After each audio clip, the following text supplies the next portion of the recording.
Hi hello, നമ്മുടെ വിഷ്ണുശാലിനിയുടെ പുതിയ ഭാഗത്തിലേക്ക് എല്ലാവർക്കും സ്വാഗതം. അങ്ങനെ നമ്മുടെ ശ്യാമ രാത്രിയിലേക്ക് റൂമിലേക്ക് വന്ന് ബെഡിലേക്ക് നോക്കുമ്പോൾ ടോയ്സ് കംപ്ലീറ്റ് വാരി വലിച്ച് ഇട്ടിരിക്കുകയാണ് നമ്മുടെ പപ്പിക്കുട്ടി. അങ്ങനെ വിളിക്കുകയാണ്, പപ്പി പപ്പി എന്ന് വിളിക്കുകയാണ്. അങ്ങനെ പപ്പി നോക്കിയിട്ട് വരുന്നുണ്ട്. എന്താ അമ്മേ? അപ്പോൾ പറയുന്നുണ്ട്, എന്താ മോളെ കാട്ടിയത്? ഈ ടോയ്സ് മുഴുവൻ എവിടെ അടുത്ത് വാരി വലിച്ചിട്ടിട്ടില്ലേ? ഞാൻ പറഞ്ഞിട്ടില്ലേ എന്തെങ്കിലും ഉപയോഗിച്ച് കഴിഞ്ഞാൽ അത് അതാതിൻ്റെ സ്ഥാനത്ത് വെക്കണമെന്നൊക്കെ നമ്മുടെ ശ്യാമ പറയുന്നുണ്ട്. അപ്പോഴത്തേക്കും നമ്മുടെ പപ്പി ചോദിക്കുന്നു, അമ്മ ഈ കളക്ടർ എന്ന് പറഞ്ഞാൽ ആരാന്ന്? അപ്പോൾ പെട്ടെന്ന് നമ്മുടെ ശ്യാമ ഒന്ന് ഞെട്ടുന്നുണ്ട്. അപ്പോൾ പറയുന്നുണ്ട്, സത്യയുടെ അമ്മ ഇങ്ങനെ വലിയ ഇതാന്നൊക്കെ പറയുന്നത് കേട്ടു. അപ്പോൾ എന്തായാലും കളക്ടറാണ് നമ്മുടെ ചടങ്ങിന് വരുന്നതെന്ന് സത്യാമ്മയും പറഞ്ഞു.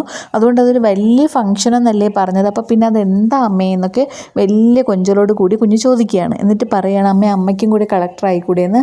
അപ്പോൾ നമ്മുടെ ശ്യാമയ്ക്ക് ഉള്ളിലൊന്ന് പെടഞ്ഞിട്ട് പറയുകയാണ്, മോളെ കളക്ടർ എന്ന് പറയുന്നത് വലിയ ആളാണ്, അതുകൊണ്ട് തന്നെയാണ് എനിക്ക് നിന്നെ കിട്ടിയത്, ഈ വീട്ടിലേക്ക് ഇപ്പോൾ ഞാനൊരു മരുമകളായിട്ട് നിൽക്കുന്നത് എന്നൊക്കെ പറഞ്ഞ് ഇങ്ങനെ ശ്യാമ പഴയ കാര്യങ്ങളൊക്കെ ഇങ്ങനെ മനസ്സിൽ ആലോചിക്കുകയാണ്. എന്നിട്ട് അത് കഴിഞ്ഞിട്ട് പിന്നെ നമ്മുടെ പപ്പി പറയുന്നുണ്ട്, അപ്പോൾ കളക്ടർ വരുമല്ലേ നമ്മുടെ ഫംഗ്ഷന്, അപ്പം സത്യയും വരും, സത്യയുടെ അമ്മ വലിയ ആളല്ലേ, അപ്പം അമ്മയ്ക്കും കൂടെ എന്താ ആ വലിയ ആളിൻ്റെ മോളാകും കിട്ടിയതൊക്കെ ഭാഗ്യം എന്നൊക്കെ നമ്മുടെ പപ്പി പറയുമ്പോൾ ശ്യാമയ്ക്കൊന്ന് നെഞ്ചെടുപ്പ് വരുന്നുണ്ട്. എന്നിട്ട് പറയുന്നുണ്ട്, ദൈവമേ എന്ത് വന്നാലും എനിക്ക് സാരമില്ല, എൻ്റെ മോളെ എന്നിൽ നിന്ന് നഷ്ടപ്പെടുത്തല്ലേ എന്നൊക്കെ ശ്യാമ പറയുന്നുണ്ട്. എന്നിട്ട് പറയുന്നുണ്ട്, എൻ്റെ അമ്മയും കൂടെ ഒരു കളക്ടർ ആവുമെന്നപ്പോൾ പറയുന്നുണ്ട്, അയ്യോ അതിനൊന്നും ഇനി അമ്മയെ കൊണ്ട് പറ്റില്ല എന്ന്. അപ്പോൾ പറയുന്നുണ്ട്, വേണ്ട, എൻ്റെ അമ്മയ്ക്ക് പറ്റില്ലെങ്കിൽ വേണ്ട, എനിക്ക് എൻ്റെ ഈ അമ്മ മതി, അല്ലെങ്കിൽ കളക്ടറൊന്നും എനിക്ക് വേണ്ട എന്നൊക്കെ നമ്മുടെ പപ്പി പറയുന്നുണ്ട്. അപ്പോൾ അതെല്ലാം ഇങ്ങനെ കണ്ടതിന് ശേഷം അടുത്ത കാണിക്കുന്നത് നമ്മുടെ കുടുംബശ്രീ വീടാണ്.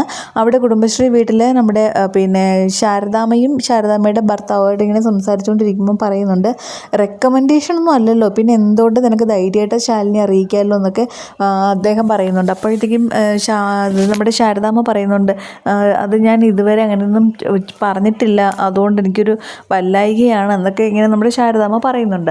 അപ്പോഴത്തേക്കും ശാലിനിയുടെ മോളും നമ്മുടെ സത്യക്കുട്ടി, അതായത് നമ്മുടെ മോള് സത്യക്കുട്ടിയും നമ്മുടെ പഴയ ഒരു കമ്മീഷണർ ഉണ്ടല്ലോ, ശ്രീരേഖ ചേച്ചി എന്ന് പറഞ്ഞ് ഇവർ വിളിക്കുന്നത്, ആ കമ്മീഷണറുമായിട്ട് അവരിങ്ങനെ സംസാരിച്ചുകൊണ്ടിരിക്കുകയാണ്. അവർക്കൊപ്പം കുറച്ചുകൂടി പോസ്റ്റ് വലുതായി കിട്ടിയിട്ടുണ്ട്. അപ്പോൾ പിന്നെ ആ ഒരു ഗർവിലിരിക്കുമ്പോൾ പറയുന്നുണ്ട്, ശാലിനി ഞാൻ കാര്യമായിട്ടാണ് പറയുന്നത്, നീ എന്തെങ്കിലും ഒന്ന് ചെയ്യുന്നൊക്കെ പറയുമ്പോൾ നമ്മുടെ കുഞ്ഞു സത്യക്കുട്ടി പറയുന്നുണ്ട്, ആൻറ്റി പേടിക്കേണ്ട, എൻ്റെ അമ്മ ഒരു ബ്രേവ് ഗേളാണ്, അതുകൊണ്ട് ഞങ്ങൾക്ക് ഒന്നിനെയും ആരെയും പേടിയില്ല എന്നൊക്കെയുള്ള രീതിയിലൊക്കെ നമ്മുടെ സത്യക്കുട്ടി പറയുന്നുണ്ട്. അപ്പോൾ പറയുന്നുണ്ട്, അമ്മയുടെ മകൾ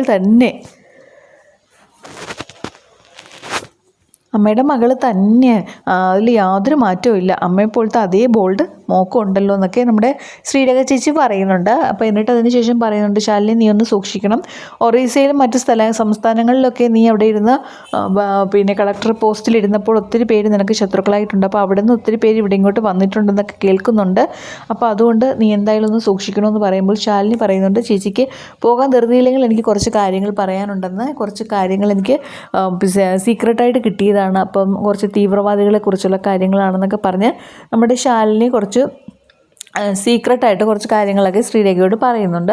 അത് ശ്രീരേഖ വളരെ ശ്രദ്ധാപൂർവ്വം കേൾക്കുന്നുമുണ്ട്. അപ്പോൾ എനിക്ക് അവിടേക്ക് ശാരദാമ്മയും വരുന്നുണ്ട്. എന്നിട്ട് ശാരദാമ്മ അവിടെ നിന്ന് എഴുന്നേറ്റ് പോകുന്നുണ്ട്. അകത്ത് ചെല്ലുമ്പം പറയുന്നുണ്ട്, നീ ആ കാര്യം പറഞ്ഞായിരുന്നോ ശാലിനിയോട് എന്ന് പറയുമ്പോൾ, ഞാൻ പറഞ്ഞില്ല, അത് വേണ്ട, ശരിയാവില്ല, വേറൊന്നുമല്ല, അവളുടെ ജീവന് തന്നെ അവൾക്ക് പേടിയില്ല, പിന്നെ ഇനിയിപ്പം നമ്മളിത് പറഞ്ഞാൽ അവൾ അനുസരിക്കാൻ കൂട്ടാക്കുമെന്ന് അറിയത്തില്ലല്ലോ, എന്നാൽ പിന്നെ നീ പറയണ്ട, വേണ്ട, അവളോട് പറയാൻ നിൽക്കണ്ട എന്നൊക്കെ പറയുന്നുണ്ട്. അതിനുശേഷം പിന്നെ നമ്മുടെ ശാലിനി തന്നെയാണ് അവിടെ ഇരുന്ന് ഓരോ ഫയലുകൾ ഇങ്ങനെ വർക്ക് ചെയ്തുകൊണ്ടിരിക്കുമ്പോൾ നമ്മുടെ സൈജു കുറുപ്പും കലാരഞ്ജനിയും കൂടി കാറിൽ വന്നിറങ്ങുന്ന ഒരു സീനാണ്. ഒരു സിനിമ നടനും നടിയൊക്കെയാണ്, സഹനടിയായിട്ടും സഹനടനായിട്ടും ഒക്കെ പിന്നെ നടനായിട്ടും ഒക്കെ നമ്മുടെ അതിലൊക്കെ ഉണ്ടായിരുന്ന നമ്മുടെ സൈജു കുറുപ്പാണ്. സൈജു കുറുപ്പ് രണ്ടുപേരും കൂടി കാറിൽ വരുമ്പോൾ നമ്മുടെ കുടുംബശ്രീ കുടുംബശ്രീ ഹോട്ടലിനകത്ത് ശാന്ത ചേച്ചിയൊക്കെ, അയ്യോ ഇതാരാ വരുന്നത് എന്നൊക്കെ പറഞ്ഞ് എല്ലാവരും ആ ഹോട്ടലിലിരിക്കുന്ന എല്ലാവരും കൂടെ വളരെ അതിശയത്തോടെ നോക്കുകയാണ്. അപ്പോഴത്തേക്കും അവരിങ്ങനെ ഇറങ്ങി കുറച്ച് നേരം നിന്നിട്ട് നമ്മുടെ കലാരഞ്ജനി പറയുന്നുണ്ട്, ഇതാണ് കുടുംബശ്രീ ഹോട്ടൽ, ഇത് കുടുംബശ്രീ ശാരദ നടത്തുന്നതാണ്, വളരെ ഫേമസ് ആണ്, നല്ല ഫുഡെന്നാണ് പറയുന്നത്, എല്ലാവരും ഇവിടുത്തെ ഫുഡിന് വളരെ നല്ല പിന്നെ എന്താ പിന്നെ അഭിപ്രായമാണ് പറയുന്നത്. അതുകൊണ്ടാണ് ഞാൻ നിന്നെ ഇങ്ങോട്ട് വിളിച്ചിട്ട് വന്നത്, നമുക്ക് കഴിച്ചിട്ട് പോകാമെന്ന് പറഞ്ഞ് അങ്ങനെ അവരകത്തേക്ക് പോകുന്നുണ്ട്. അപ്പോഴത്തേക്കും നമ്മുടെ സത്യക്കുട്ടി ഇത് കാണുന്നുണ്ട്. അപ്പോൾ പറയാം, അയ്യോ അറയ്ക്കൽ അബു അല്ലേ അത് എന്ന് പറഞ്ഞ് നേരെ ശാലിനിയോട് അടുത്തേക്ക് ഓടുകയാണ്. അപ്പോൾ എന്നിട്ട് ഈ സൈജുക്കുറുപ്പും കലാരഞ്ജനിയും ഹോട്ടലിനകത്തേക്ക് ചെന്നിരിക്കുമ്പോൾ എല്ലാവരും വലിയ കാര്യമായിട്ട് സ്വീകരിക്കുന്നുണ്ട്. എന്നിട്ട് എല്ലാവരും ഒരു ഞങ്ങൾ സെൽഫി എടുത്തോട്ടെ എന്ന് പറഞ്ഞ് കലാരഞ്ജനിയോടും സൈജുവിനോടും ഒക്കെ മാറി മാറി എല്ലാ പേരും അവിടെ ഇരുന്നവരും കഴിച്ചവരും ജോലിക്കാരും എല്ലാവരും സെൽഫി എടുക്കുന്നുണ്ട്. എന്നിട്ട് കുഞ്ഞ് സത്യക്കുട്ടി ഓടി ചെന്നിട്ട് ശാലിനിയോട് പറയുന്നുണ്ട്, അയ്യോ അമ്മേ അവിടെ ഒരാളെന്നൊക്കെ പറയുന്നുണ്ട്. അപ്പോൾ ശാലിനിക്ക് പെട്ടെന്ന് ശ്രീരേഖ ചേച്ചി പറഞ്ഞ കാര്യമാണ് ഓർമ്മ വരുന്നത്, തീവ്രവാദികൾ അങ്ങനെ വല്ലതും ആണോ എന്നൊക്കെ. അങ്ങനെ ശാലിനി പെട്ടെന്ന് കുടുംബശ്രീ ഹോട്ടലിലേക്ക് ഓടി ചെല്ലുമ്പം അവർ പറയുന്നുണ്ട്, ഞങ്ങളുടെ സിനിമ ഭരതനാട്യം ഇറങ്ങിയിട്ടുണ്ട്, എല്ലാവരും കാണണം എന്നൊക്കെ പറഞ്ഞ് ചെറിയൊരു സീരിയലിൻ്റെ ഇടയിൽ ചെറിയൊരു പ്രൊമോയും കൂടെ ഇവിടെ കേട്ടോ, ഒരു പെയ്ഡ് പ്രൊമോഷനായിട്ട് നമുക്കത് കൂട്ടാം.